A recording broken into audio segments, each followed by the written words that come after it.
Why aren't you speaking to me? I asked, puzzled by the sudden silence. I've chosen not to engage with strangers, came the reply. Accepting this response, I prepared to leave. Life at my husband's parents' house had been challenging, and while I anticipated some resistance from my mother-in-law, the cold shoulder from my father-in-law was unexpected.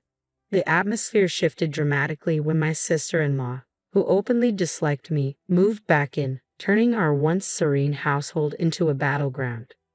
Feeling undeterred, I muttered, "Don't assume I'll regret leaving," and swiftly packed my belongings. Just 2 days after I departed, chaos erupted in their home. My husband and I initially met at work, where he was a sales representative frequently visiting my office. As we collaborated more, I found myself drawn to his kindness and charm. While he may not have been conventionally attractive, his personality won me over, and it wasn't long before we started dating. During our conversations, he revealed that he grew up in a stable family with loving parents and a sister. My background was starkly different. I had lost my parents at a young age and was raised in an orphanage. Discussing my past was difficult, but he listened empathetically and reassured me of his unwavering support. It wasn't long before he proposed, eager to take our relationship to the next level. When I met his parents and shared my upbringing, they were supportive, dismissing any notion that it would impact our marriage. This acceptance warmed my heart, though my sister-in-law's reaction suggested she was less pleased. At the time, I brushed off her surprise, attributing it to the adjustments of our growing relationship. As our wedding approached, my husband and I considered living with his parents. Although it was a serious thought, I chose to maintain my job, especially since he was due for a transfer. This decision, though small, marked the beginning of many choices I would navigate in my new life as part of their family. Despite considering leaving my job to move with my husband, my career was on an upward trajectory, and I had recently been entrusted with more responsibilities. After discussing it, we agreed that he would relocate alone following our wedding. I relished the idea of enjoying our early days as newlyweds, even planning long weekend visits to ensure we had quality time together. Moving in with my in-laws right after marrying felt overwhelming, but my husband seemed more at ease with the arrangement, likely hoping it would alleviate his mother's concerns. Given my background, the prospect of being part of a family was appealing, and over time, I had grown fond of my in-laws despite the challenges of balancing work and family life. One day, an unexpected situation arose that tested our otherwise content living arrangement. It began when my usually bossy and anxious mother-in-law was out shopping, and I was preparing to clean on my day off. My father-in-law, appearing more frazzled than usual, pulled me aside for a private conversation. "What's going on?" I inquired, noticing his discomfort. He hesitated before sharing his dilemma.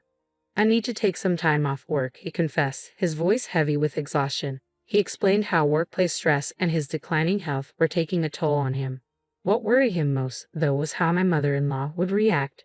She was generally caring but prone to anxiety and could be overly critical. In the past, when he had taken a sick day, she had chastised him for not being as career-focused as his coworkers. My father-in-law had always been slender, but lately I noticed he had lost even more weight. Despite needing a break, he feared his wife's reaction, especially since they relied heavily on the extra income from his overtime hours. Reluctantly, he revealed that he had been secretly seeing a doctor, but now he was facing the reality that he needed a longer break from work. "If I tell her, she might leave me," he admitted, his voice tinged with desperation. The thought saddened me. My in-laws had welcomed me with open arms, despite my difficult past growing up in an orphanage. I felt a strong sense of duty to support them in return. "Okay," I said gently, "I'll send you money every month to help cover the expenses." I was determined to ease his burden. "I'm sorry you're going through this. Focus on getting better and return to work when you're ready." His shoulders relaxed with visible relief. "Thank you so much," he replied, though the weight of the secret he had to keep was still apparent in his expression. After our conversation, he continued to maintain the charade of going to work each day, hiding the truth from my mother-in-law to avoid upsetting her. This secret added a complex layer to our family dynamics, but I was committed to supporting him through this challenging time. While I quietly transferred money into my father-in-law's bank account to cover his living expenses, my mother-in-law never bothered to check her bank statements closely, so she remained unaware of the arrangement. My father-in-law continued the pretense of going to work each day, But in reality, he sought solace and recovery at a mental health clinic and found peace during long walks in the serene mountains. Gradually, his health and spirits improved, and it seemed he might soon be ready to return to work. However, an unexpected event disrupted the fragile balance in our household. After a heated argument with her husband, my sister-in-law returned to her parents' home. "There's nothing like being back home," she declared with obvious relief, venting about her strained marriage. "I thought I'd lose my mind staying with that foolish husband of mine. I'll be staying here for a while, so you'll need to cook for me too." From the first family gathering, it was clear she harbored resentment toward me. At her wedding, she grimaced throughout the event and later criticized my appearance to my face, insinuating her brother could have married someone more attractive. She also made cruel comments about my upbringing in an orphanage, openly calling it an embarrassment. When she had initially moved out after her marriage, I assumed her presence in my life wouldn't be a permanent concern. However, her sudden return due to marital problems seemed anything but temporary. Her stay extended longer than anticipated, and her attitude grew increasingly bitter, especially toward my father-in-law. Despite this, my mother-in-law had always treated me kindly, and I believed she would defend me against any harsh words from my sister-in-law. Unfortunately, I was wrong. One day, after returning home from work, I sensed a shift in my mother-in-law's demeanor. She had grown distant and cold, her warmth replaced by an unsettling chill. Worried, I approached her cautiously. "Is something bothering you?" I asked gently. Her response was sharp, catching me off guard. "Did you know you've been talking about me behind my back?" I was stunned. "I've never spoken ill of you. You've always been kind, and I'm grateful. Why would I say bad things about you?" I replied, confused and hurt. She left the room abruptly without another word, leaving me standing there, trying to process the accusation. In the hallway, my sister-in-law stood with a smirk on her face. "Looks like you're not in her good books anymore. Did your true colors finally show? Being from an orphanage, your background does matter, huh? It's best not to gossip about people," she taunted. I haven't said anything bad about her. I defended myself, bewildered by the whole situation. "Oh, the neighbors mentioned it when I came back," she said with a smug grin. "They said you've been speaking poorly of her all along." "That's not true. I've never said any of those things." "Stop making things up," I protested, but my words fell on deaf ears. Feigning innocence, she raised her voice. "Oh, how disrespectful. Mom, she's calling me a liar and being mean to me," my sister-in-law exclaimed as she hurried back into my mother-in-law's room, twisting my words. After that incident, her behavior only worsened. She began fabricating stories about how I mistreated her, claiming I forced her to sleep in the hallway and demanded she take the last turn for a bath because she was merely a guest. Each time she complained, I found myself defending my actions, trying to clear the misunderstandings that had started to poison the house. The home that had once promised a fresh start and a new family now felt cold and tense. With each passing day, my mother-in-law seemed more influenced by my sister-in-law's manipulative words, and the atmosphere grew more hostile. I couldn't help but wonder if my sister-in-law intended to make her stay permanent, a thought that weighed heavily on me every day as I returned from work. When I arrived home that evening, the house felt colder than ever. "I'm back," I called softly, but no one responded. The living room was eerily quiet, the warm greetings of the past replaced by a deafening silence. I sighed and made my way to the kitchen. "I'll start making dinner," I murmured to myself, trying to push aside the growing feeling of isolation. "I'll get dinner ready," I said, trying to keep the routine normal.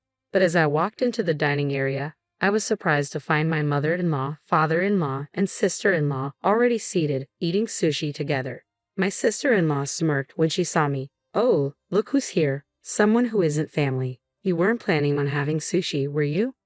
My mother-in-law kept her eyes glued to the television, ignoring my presence entirely. Trying to mask my hurt, I replied, "If you wanted sushi, you should have told me. I came straight home from shopping." No one said anything about wanting sushi. My sister-in-law shot back dismissively, then turned to her parents with a cheerful tone. "Hey, Mom, Dad, I went out with my friends today and brought back some delicious pudding. Let's eat it together." They indulged in the dessert, continuing to ignore me. Exhausted from work and emotionally drained, I retreated to my room, too weary to confront their blatant exclusion. The following day, my sister-in-law was getting ready for another outing with friends. "Can you drive me to the station?" she asked casually. "I can't. It's a weekday and I have work," I said, my patience wearing thin. Besides, we're not even going in the same direction, and you want to leave around noon. She pouted, trying to manipulate me. Just take the day off. It's fine. Your cute little sis-in-law just wants a ride. She hasn't had a chance to relax since she got married, right? Can't you be a little nicer to her? With all due respect, didn't you go out with friends last night? It seems like you've been going out almost every day since you came back, I countered, refusing to give in. Have work. Please take the bus or the train. She huffed, whispering something to my mother-in-law as I left for work, determined not to let the situation escalate any further. But that evening, the tipping point came. Work had delayed me, and I arrived home late, soaked from the rain, groceries in hand. As I stepped inside, I braced myself for yet another cold reception. Sure enough, they were eating dinner without acknowledging me, continuing the pattern of the last few days. But what awaited me in the courtyard was far worse than their cold shoulders. Under the dim porch light, I saw a pile of my belongings, scattered in the middle of the garden. My designer bag, bought with my first paycheck, shoes that were a birthday gift from my husband, even my work computer, all drenched from the rain. My sister-in-law stood nearby, smirking triumphantly. Having a stranger's things in the house grosses me out, so I threw them out, she sneered. Flaunting a designer bag like that. How arrogant of you. I stood there, stunned, rain pouring down around me as I tried to process the cruelty of what she had done. I turned to my mother-in-law and father-in-law, my voice trembling. Why didn't you stop her? Have I done something to make you believe her lies about me badmouthing you and bullying her? Aren't you upset with her for what she did? I pleaded, desperate for some sign of support. My mother-in-law wouldn't meet my gaze, her eyes fixed on the floor. After a long, uncomfortable silence, she finally muttered, I can't talk to strangers. I can't be friendly with someone who's not family. The words hit me like a slap. Where's my father-in-law? I asked, my voice growing quieter. He had been the one I'd supported during his time off, the only one who had seemed to appreciate my efforts to fit into this family. But as the silence stretched on, the harsh reality of my situation became painfully clear. I had taken on managing the household finances, grateful for being welcomed into the family. But now, when conflict arose, I found myself longing for some support, especially from my father-in-law, whom I had helped when he was struggling. As tensions escalated, I hoped he would stand by me, but instead, he silently walked past me and retreated to his room without a word. That's it for me, I whispered to myself, a mix of resignation and resolve settling in. My sister-in-law, sensing an opportunity to twist the knife, sneered, Oh, are you upset? I'm sorry, not really. I never liked you from the start, coming from an institution and all. Just don't regret leaving. Good riddance, I retorted sharply, the decision crystal clear now. It was time to leave. I quickly packed my belongings, feeling the weight of the realization that even though my father-in-law might worry about losing my financial support, he hadn't made any move to stop me or defend me. His silence was the final straw. Driven by the need to escape this toxic environment, I didn't even bother discussing the issues with my husband before leaving. A nagging suspicion crept into my mind. Perhaps my mother-in-law hadn't told him about his sister's return or the conflicts that followed. If he had known, surely he would have reached out, knowing how strained relations were between us. But there had been no word from him, and a part of me feared that perhaps he, too, had been influenced by his family's narrative. With a heavy heart, I got into my car and drove straight to my husband's new job location, far away from this suffocating place. As I drove, doubts clouded my mind about his loyalty, about our future together. Maybe, just maybe, he had already chosen his side. I feared that divorce might be the only solution. Upon arriving at his apartment, I found it empty. He was likely still at work, caught up in end-of-month tasks. As I sat in the dimly lit living room, the door clicked open, and soon my husband walked in. His face lit up with surprise and delight. What? You're here. You should have told me you were coming. I would have come back sooner. What a pleasant surprise. His warm smile was a stark contrast to the coldness I had endured at his family's home. Relief washed over me, but so did the humiliation I had been bottling up for weeks. I couldn't hold back the tears. What's wrong? Did I do something? Seriously, what's going on? He asked, his concern evident. Taking a deep breath, I began to tell him everything. I explained how I had supported his father during his medical leave, how his sister had returned and overstayed her welcome, and how her lies had turned his mother against me. I described the cold treatment I received, and how things escalated to the point where my belongings were thrown out to the rain. Through tears and pauses, I revealed the painful reality of my time with his family. After listening to it all, my husband was visibly shaken. He apologized profusely, regretting how he had been too consumed by work to notice the signs. He was deeply sorry for his family's behavior and assured me that I would never have to return to that house or deal with them again if I didn't want to. His response gave me a glimmer of hope that perhaps, with his support, we could face this storm together.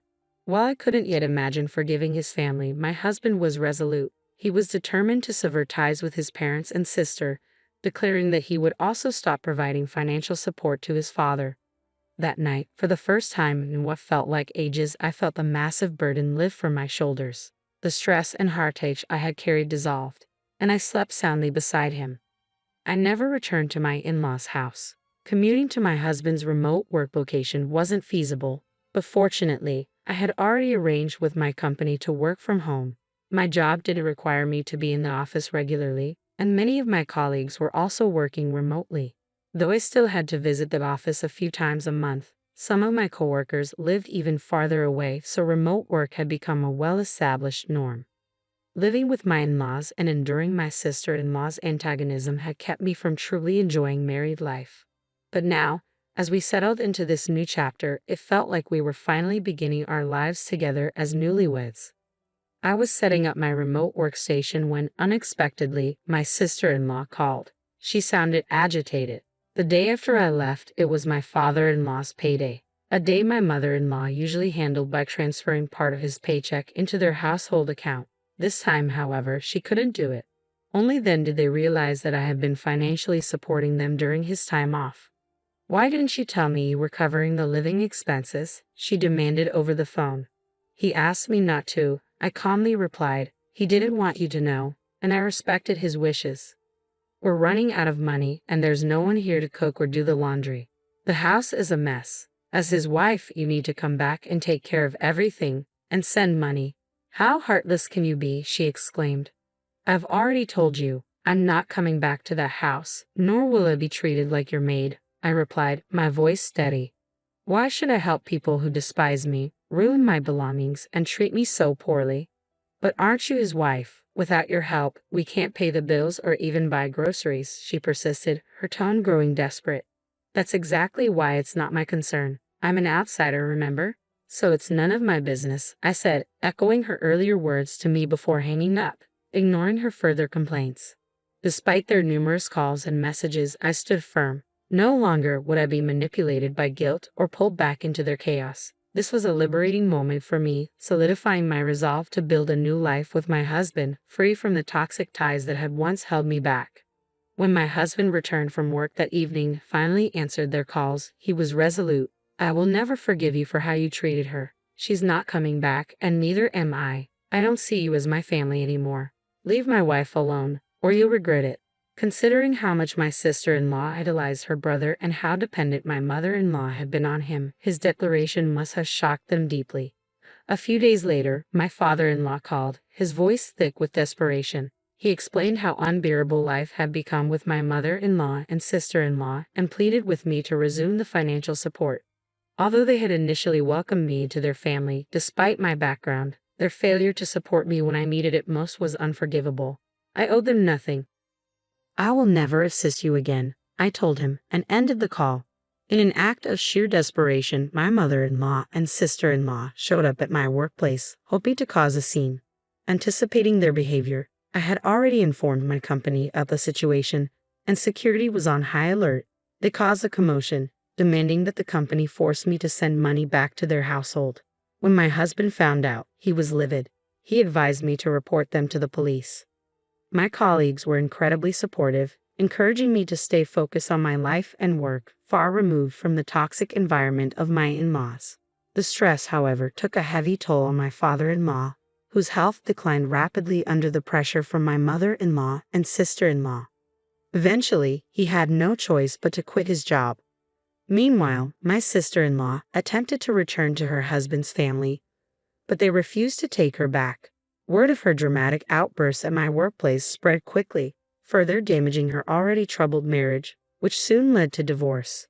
With no support, my in-laws and sister-in-law moved into a modest apartment and took on part-time jobs to make ends meet.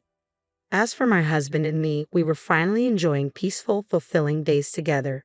Our home had become a sanctuary of love and support, far from the strife we had endured. Recently, we received wonderful news. We are expecting a child.